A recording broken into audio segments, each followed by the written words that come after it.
Rahimu Adonai, utende jambo kwangu, liwe shuhuda nijapopita kipindi hiki. Rahimu Adonai, utende jambo kwangu, liwe shuhuda nijapopita kipindi hiki. Wewe ni mwandani wa Lazaro wa Bethania, ujapo mambo yanabadilika kuwa tofauti yalivyokuwa mwanzo.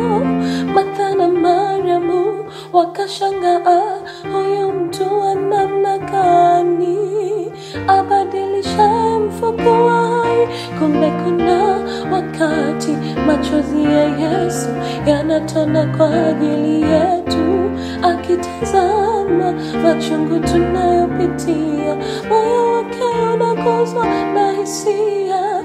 Yeye ni mlezi aujuaye uchungu wa mwana, na tena yeye ni Baba ana uchungu kwa ajili yetu.